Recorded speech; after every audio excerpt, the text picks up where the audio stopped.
আসসালামু আলাইকুম, আমন্ত্রণ জানাচ্ছি আজকে এপিসোডটি দেখার জন্য। আশা করছি কাছে দূরে সবাই অনেক বেশি ভালো আছেন। বাজারে কাঁচা আম ফুরিয়ে যাওয়ার আগেই কিন্তু আমরা আচার তৈরি করে রাখি। আর আজকের ভিডিওতে আমি এই জন্যই দুটো আমের আচারের রেসিপি শেয়ার করছি। প্রথমটা হচ্ছে আমের তেলের আচার এবং পরেরটা হচ্ছে আমের কাশ্মীরি আচার। এই কাশ্মীরি আচারটা কিছু টিপস অ্যান্ড ট্রিক্স ফলো করে যদি তৈরি করা যায় তাহলে পারফেক্টলি তৈরি করা যাবে এবং অনেক দিন পর্যন্ত ভালো থাকবে। তো আমার রেসিপি দুটি যদি ভালো লাগে তাহলে লাইক, কমেন্ট ও শেয়ার করে পাশে থাকতে পারেন। তো প্রথমে আমি আমের তেলের আচার তৈরি করব। এজন্য এই আমটাকে আমি এভাবে করে স্কিনটা সহ কেটে নেব এবং উপরের দিকটা, স্কিনের উপরের দিকটা এভাবে করে ছুরি দিয়ে বা বটি দিয়ে কেটে নেব, বা ছুরি দিয়ে এভাবে করে লম্বা লম্বা করে ফালি ফালি করে দিয়ে কেটে নিব। হালকাভাবে চিড়ে নিতে হবে। আর যেসব মশলা ব্যবহার করব তাও কিন্তু আমি দেখিয়ে দিলাম এখানে। তো এই আমটা অবশ্যই কিন্তু শুকিয়ে নিতে হবে। আমি যে বলি আমের আচার তৈরি করতে তেল ছাড়া কিংবা শুকানো ঝামেলা ছাড়া, তা কিন্তু নয়। আজকের এই আমের আচারটা অবশ্যই রোদে কিংবা ফ্যানের বাতাসে শুকিয়ে নিতে হবে। তো লবণ এবং হলুদ দিয়ে আমি প্রায় একদিন সারাদিন সময় নিয়ে শুকিয়ে নিয়েছিলাম। হালকা রোদে দিয়েছিলাম। যতটা রোদে দেওয়া যায় ততই কিন্তু আচারটা খুব সুন্দর হবে। এখন মশলাগুলো ভেজে নেব। এজন্য আমি 1 টেবিল চামচ পরিমাণ আস্ত সর্ষে নিয়েছি, 1 চা চামচ পরিমাণ 5 ফোড়ন, 1 চা চামচ আস্ত জিরে এবং 1 চা চামচ ধনে নিয়েছি। আর শুকনো মরিচ নিয়েছি 4 থেকে 5টা। তো সামান্য সময় এভাবে করে টেলে নিতে হবে। নামিয়ে রেখেছি এবং একটা গ্রাইন্ডার জারে গুঁড়ো করে নেব। তারপর আমরা তেল দিয়ে দেবো। এখানে আমি আধা কাপ পরিমাণ তেল দিয়েছি। এই আচারটা তৈরি করতে তেলের পরিমাণটাও কিন্তু একটু বেশিই লাগবে, যেহেতু তেলের মধ্যে আচারটা অনেক দিন সংরক্ষণ করে রাখলে আচারটা অনেক বেশি ভালো থাকবে। রসুন কুচি দিয়ে দিলাম এবং মেখে রাখা হলুদ আর লবণ দিয়ে আর শুকিয়ে নেওয়া আমগুলো দিয়ে দেব। তো আমটা কিন্তু আমি খুব বেশি শুকাতে পারিনি। এই আমটা যদি 2 থেকে 3 দিন রোদে শুকানো যায় হালকাভাবে, তাহলে কিন্তু এই আচারটা অনেক বেশি মজাদার হবে এবং অনেক দিন ভালো থাকবে। তো আমাদের গুঁড়ো করে রাখা মশলাটা আমরা দিয়ে দেব। এখানে আমি 3 চা চামচ পরিমাণ মশলা দিয়ে দেব এবং অন্যান্য মশলা হিসেবে হলুদের গুঁড়ো আধা চা চামচ দিয়েছি এবং 1 চা চামচ পরিমাণ শুকনো মরিচের গুঁড়ো দেব। আর পরিমাণ মতো লবণটাও দিয়ে দিতে হবে। তো এখন কিন্তু নেড়ে নিতে হবে কিছুক্ষণ পর পর। তো এই আচারটা তেলের মধ্যে রাখলে অনেক বেশি ভালো থাকবে। এজন্যই এটার নাম কিন্তু তেলের আচার বা আমের তেলের আচার। তো খিচুড়ি কিংবা ভাত দিয়ে খেতে এই আচারটা অনেক বেশি ভালো লাগে। খিচুড়ি দিয়ে প্রধানত এই আচারটা খেতে অনেক বেশি ভালো লাগে। আর যেই তেল দিয়ে আমরা আচারটা তৈরি করছি, এই তেলটাও এতটা মজাদার হয়ে যায়, যে কোনো মুড়ি মাখানোতে কিংবা সালাদ তৈরিতে যদি এই তেলটা ব্যবহার করা যায় তাহলেও অনেক সুস্বাদু সালাদ কিংবা মুড়ি মাখা তৈরি করা যায়। এজন্যই কিন্তু আমি তেলটা একটু বেশি পরিমাণ দিয়ে দিয়েছি।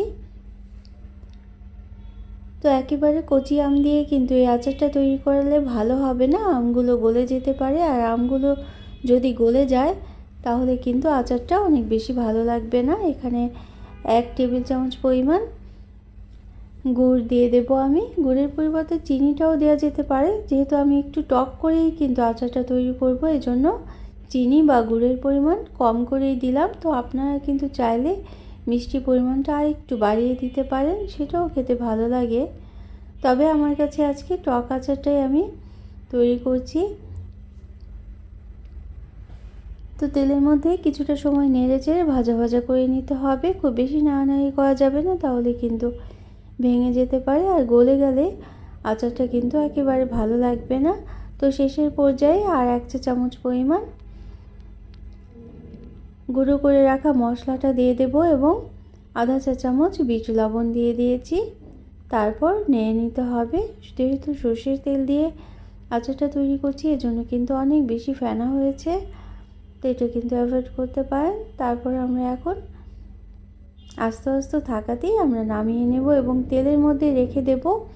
আর তেলের মধ্যে যখন অনেক দিন পর্যন্ত রেখে দেওয়া হবে আর মাঝে মাঝে রোদে দিতে হবে, তাহলে কিন্তু আচারটা অনেক বেশি ভালো থাকবে, অনেক দিন পর্যন্ত সংরক্ষণ করতে পারবেন। সারা বছর কিন্তু এভাবে করে যদি একটা এয়ারটাইট কাচের বয়মে আমি সংরক্ষণ করব। প্রথমেই কিন্তু আমি দেখিয়ে দিয়েছি, একটা কাচের বয়মে আমি তেলের আচারগুলো ঠান্ডা হওয়ার পর সংরক্ষণ করব এবং মাঝে মাঝে রোদে দেব। রোদে দিলেই এই আচারটা অনেক দিন পর্যন্ত ভালো থাকবে। তো আজকে কাশ্মীরি আচার তৈরি করব। এই কাশ্মীরি আচারটা তৈরি করা অনেকেই অনেক ঝামেলার মনে করেন। অনেক সময় দেখা যায় আচারটা অনেক বেশি গলে যায়, আবার অনেক সময় অনেক শক্ত হয়ে যায়, স্টিকি হয়ে যায়। তো আমি কিছু টিপস অ্যান্ড ট্রিক্স সহ আজকের এই রেসিপিটা শেয়ার করব। রেসিপিগুলি ভালো লাগলে অবশ্যই লাইক দিয়ে দেবেন ভিডিওটা দেখার শুরুতে এবং চ্যানেলটাকে সাবস্ক্রাইব করে আমার পাশে থেকে যেতে পারেন নিত্য নতুন আরও কোনো রেসিপি পাওয়ার জন্য। তো চলুন দেখছি কিভাবে। তো আম নির্বাচন হচ্ছে প্রথম টিপস, অর্থাৎ খুব বেশি কাঁচা আম নির্বাচন করা যাবে না, একটু পরিপক্ক আম নির্বাচন করতে হবে। আটিটা যেন শক্ত হয়ে যায় এই ধরনের আমটা নির্বাচন করতে হবে। আমি 4 ফালি করে কেটে নিয়েছি, ভালোভাবে ধুয়ে পরিষ্কার করে নিয়েছি এবং পানি দিয়ে ভিজিয়ে রাখতে হবে এবং 3 টেবিল চামচ লবণ দিয়ে দিলাম। তো এটা হচ্ছে আরেকটা টিপস, অর্থাৎ এভাবে করে ভিজিয়ে রাখতে হবে 3 থেকে 4 ঘন্টা, তাহলেই এই আমের আচারটা খুব সুন্দর হবে। পারফেক্ট রেসিপি পাওয়ার জন্য, পারফেক্ট একটা আমের আচার পাওয়ার জন্য, কাশ্মীরি আমের আচার পাওয়ার জন্য এটাই হচ্ছে আরেকটা টিপস। তারপর আমরা স্ট্রেন করে রেখেছি, অর্থাৎ 3 থেকে 4 ঘন্টা লবণ পানিতে ভিজিয়ে রাখতে হবে এবং স্ট্রেন করে আমটাকে রোদে শুকিয়ে নিতে পারলে ভালো হয়, আর না হলে এভাবে স্ট্রেন করে শুকিয়ে নিতে হবে। তো আর যা লাগছে দেখে নিই। এখানে আদা কুচি আছে এবং শুকনো মরিচের কুচি আছে। শুকনো মরিচের বিচিগুলো কিন্তু অবশ্যই ফেলে দিতে হবে, না হলে খুব বেশি ঝাল হয়ে যাবে। এবং আদাও এভাবে করে কুচি করে নিলাম। তো 1.5 কেজি আমের জন্য আমি 3 কাপ চিনি নিয়েছি। এই চিনিটা নিতে হবে, আম যদি কাঁচা থাকে অর্থাৎ বেশি টক আম হয় তাহলে কিন্তু চিনির পরিমাণটা একটু বেশি দিতে হবে। আর আমার আমগুলো মানে আর কিছুদিন থাকলেই পেকে যেত, এই ধরনের আম নিলে চিনির পরিমাণটা এরকম নিলেই হবে। তো এভাবে করে নেড়ে নিতে হবে, নেড়ে চিনিটা গলে যাওয়া পর্যন্ত অপেক্ষা করতে হবে। তো রান্না করে নিতে হবে মিডিয়াম আঁচে। মিডিয়াম আঁচে আমরা ভালোভাবে নেড়ে চেড়ে চিনির যে পানিটা উঠবে সেই পানিতেই কিন্তু এই আমটা সিদ্ধ হয়ে যাবে এবং ঢেকে রেখে দেবো প্রায় আধা ঘন্টার মতো। তো আদা কুচিগুলো এবং শুকনো মরিচের কুচিগুলো দিয়ে দিলাম এবং 1 টেবিল চামচ পরিমাণ লবণ দিয়েছিলাম। লবণ দিয়ে চিনিগুলো দিয়ে দিলাম এবং আমগুলো দিয়ে দিলাম। তারপর মশলা হিসেবে কিন্তু অন্য কিছু কোনো দেওয়ার দরকার নেই। কাশ্মীরি আচারের পারফেক্ট রেসিপিতে কিন্তু এই শুধু শুকনো মরিচ এবং আদা কুচিটাই আছে। যদি কেউ গরম মশলা দিতে চান তাহলে দিতে পারেন, কিন্তু কাশ্মীরি আচারের পারফেক্ট টেস্টটা কিন্তু পাবেন না যদি গরম মশলা ব্যবহার করেন। তো আমি 10 মিনিট ঢেকে রাখার পর দেখা গেলো আমগুলো অনেকটাই নরম হয়ে এসেছে, নিচে যেন লেগে না যায়, এই জন্য মোটামুটি নেড়ে দিতে হবে। একটু সময় নিয়েই কাজটা করতে হবে। তো আমার রেসিপিগুলি ভালো লাগলে একটা লাইক দিয়ে দেবেন, প্রয়োজনে কমেন্ট করবেন আর শেয়ার করতে পারেন ফ্রেন্ডস অ্যান্ড ফ্যামিলির সাথে। যারা প্রথম আমার চ্যানেলটিকে আজকে ভিজিট করছেন তারা এখনই চাইলে চ্যানেলটিকে সাবস্ক্রাইব করে বেল বাটনটাকে প্রেস করে আমার সাথে থেকে যেতে পারেন। তো এখানে 1/3 কাপ পরিমাণ ভিনেগার দিয়ে দিলাম। এই ভিনেগারটা দিলে আমের আচারটা কিন্তু সারা বছর সংরক্ষণ করা যাবে এবং অনেক বেশি ভালো থাকবে।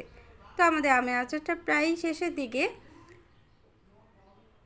তো অবশ্যই কিন্তু একটা কাজ করতে হবে, সেটা হচ্ছে আচারটাকে খুব বেশি শুকিয়ে ফেলা যাবে না।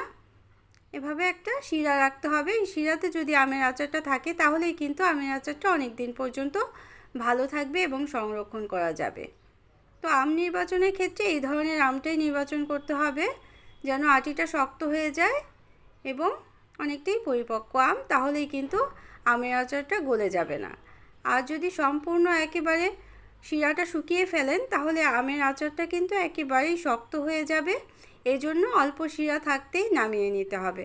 আর যদি খুব বেশি শিরা থেকে যায় তাহলে দ্বিতীয়বার আবার জাল দিয়ে নিতে হবে।